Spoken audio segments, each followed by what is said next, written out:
Anyone who's ever watched a crime show has inevitably come across the coroner. These are portrayed as experienced medical examiners who look after a dead body and often give a key piece of evidence that will help solve the case. But did you ever wonder where coroners even come from? You might be surprised to learn that coroners have been dealing with dead bodies since 1194. I'll be telling you more about them today on Footnoting History. Hi, I'm Sam, and I'll be your host today on Footnoting History. And today I'll be telling you about the medieval coroner. But before I do, I'd like to remind you that all of our content is available captioned on YouTube, and that you can always visit our website, www.footnotinghistory.com, for more information on our work, including bibliographies to get you started if you'd like to learn more about any of our topics. And now, on with the show. Death was a profitable business for the English crown in the Middle Ages. The English crown confiscated felons and outlaws' landed property for a year and a day, and they got all of their chattels, that is to say their movable property, forever. If someone died through misadventure, the object or animal responsible for the death, or the diadem, which literally means given to God, was also forfeited to the king, which means that if a pig killed somebody, that pig became the king's property. Weapons used in homicides, which are recorded in the English records as banes or destroyers, were also handed over to the king or to his officials. If a person of Norman descent was murdered and the murderer was not captured, the community in which the murder had taken place was liable to also pay a murderum fine on top of everything else. But the king needed help to make sure he got what was coming to him. And that, my friends, is where the medieval coroner comes into the picture. The post of the coroner was created in 1194, and in most respects, the coroner's job was really fiscal and administrative. Their main responsibility was to investigate and record all sudden and unnatural deaths within their jurisdiction. That meant that if someone was killed or died of misadventure or committed suicide or contracted a deadly disease or died in prison, the coroner was supposed to know about it. Coroners did other things too. For example, they assessed the value of the property that was supposed to be turned over to the king. The coroner also could present someone non corpus mentis, which meant effectively that they could not be held accountable for their actions due to mental incompetence. Yeah, that was the thing in the Middle Ages. You couldn't hold somebody accountable if they weren't responsible for their actions, if they couldn't know what they were doing. The coroners also took the confessions of felons who intended to leave the kingdom and made arrangements for said felons to be transported to a port of their choosing. As royal officials, coroners had a relatively high status, and their opinions mattered. In fact, the coroner's word was enough to act as an indictment against presumed murderers, who would then be tried before the justices of the jail delivery, or before the Ire courts, depending on what time period we're looking at. That said, the coroner never worked alone. When a body was discovered, the coroner was summoned to the scene, whereupon he assembled a jury composed of between 12 and 24 men from the vicinity of the crime. Sometimes we see them recorded in the court rolls as the nearest neighbors. Unlike criminal jurors, these jurors did not pronounce any judgment. Instead, they served in effect as witnesses, reporting anything that they had seen or heard or suspected about the death in question.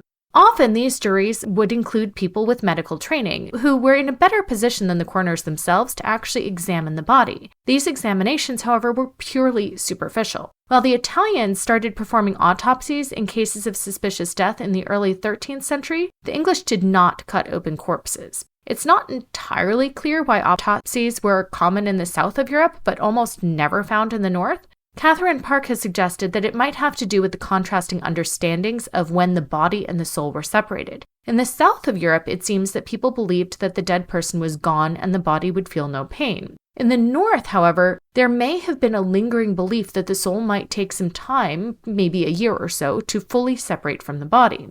According to Park, that's also why there are a lot more stories about revenants, which are effectively medieval zombies, in the north of Europe than in the south. But we're not here to talk about zombies today. Maybe that's a podcast for the future. Well, the coroners did not cut open any corpses. They did look into them in detail. The laws state that the body was to be viewed without cloths or coverings. Any wounds were carefully measured, and we frequently see notations indicating both how long and how deep injuries were. Coroners were also explicitly instructed to note any bruises or any indications of rope burn or strangulation. For drowning victims, coroners were supposed to sit on the corpse's body to determine whether or not they had actually died by drowning. When they sat on the body, if water was expelled from the lungs, then they had probably died in the water. But if they were murdered and then tossed into the water, there wouldn't necessarily be any water to come out of the lungs because it wouldn't have been breathed in.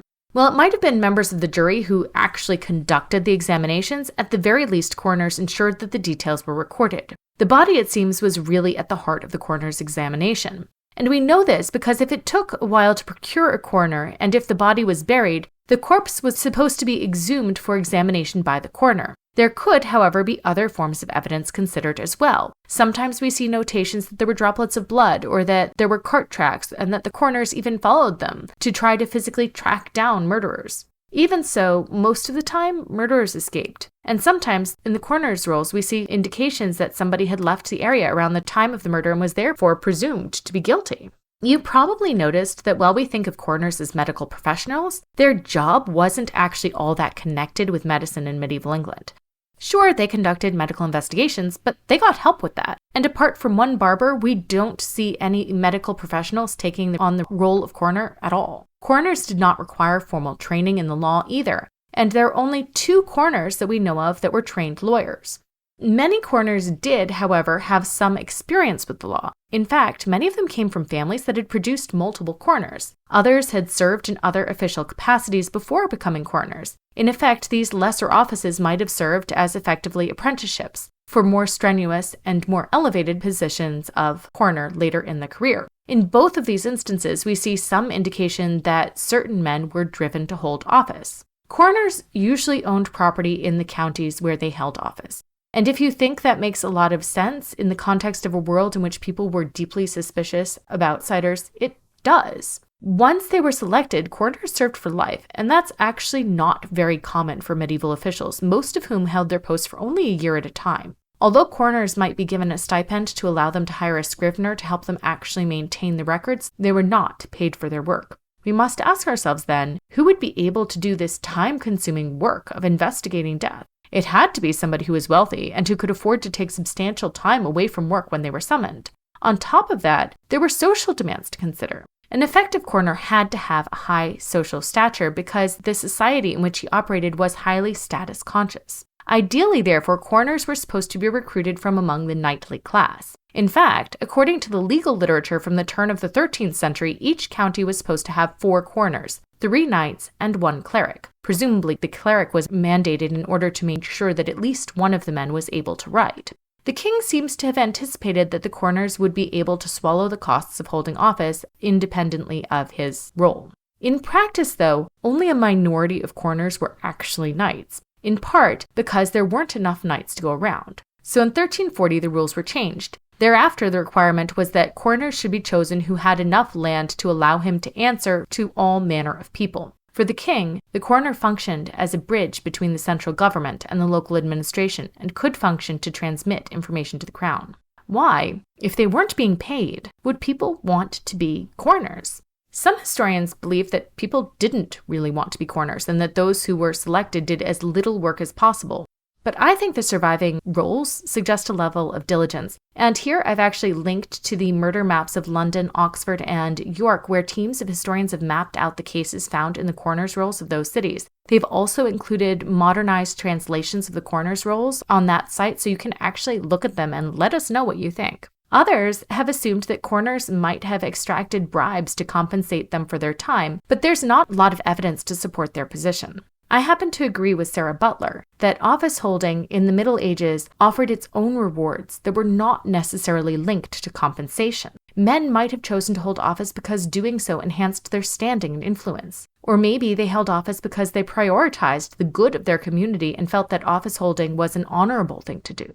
I imagine that there might also have been people then, just as there are today, who simply liked being at the center of the action in the metaphorical room where it happens, and that desire might have been enough to motivate them to hold office, even if it didn't pay anything. Of course, now I've wandered into the realms of speculation. We don't know what motivated coroners, nor do we know if they did a good job or not. The fact of the matter is that coroners did keep records, and when they survive, they're absolutely fascinating. They're full of detail in life, or maybe I should say of death. But not all of those deaths were violent. One of my favorite cases, which I talked about in my very first episode of Footnoting History, involved a young man named William who got wasted, climbed to the roof of a tenement, and then fell to his death. There are also a lot of people who drowned. Most coroners' rolls don't survive, though.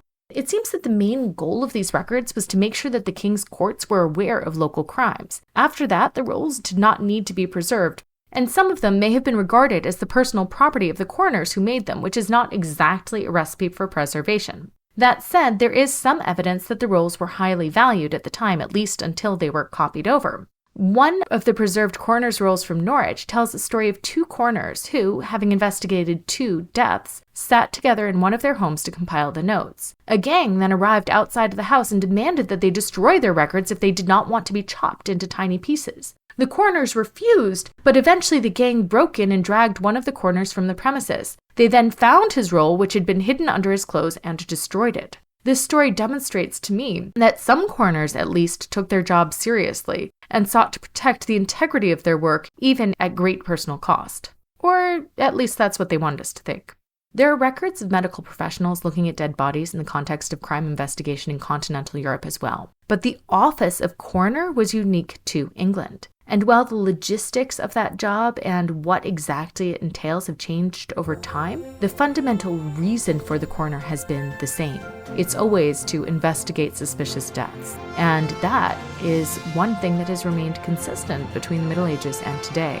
Thank you for tuning in to Footnoting History. I hope that you enjoyed our content today, and if you'd like to learn more about medieval officials, reach out to our team and let me know, because I'd love to tell you all about constables and sheriffs and even street sweepers. Until next time, remember, the best stories are always in the footnotes.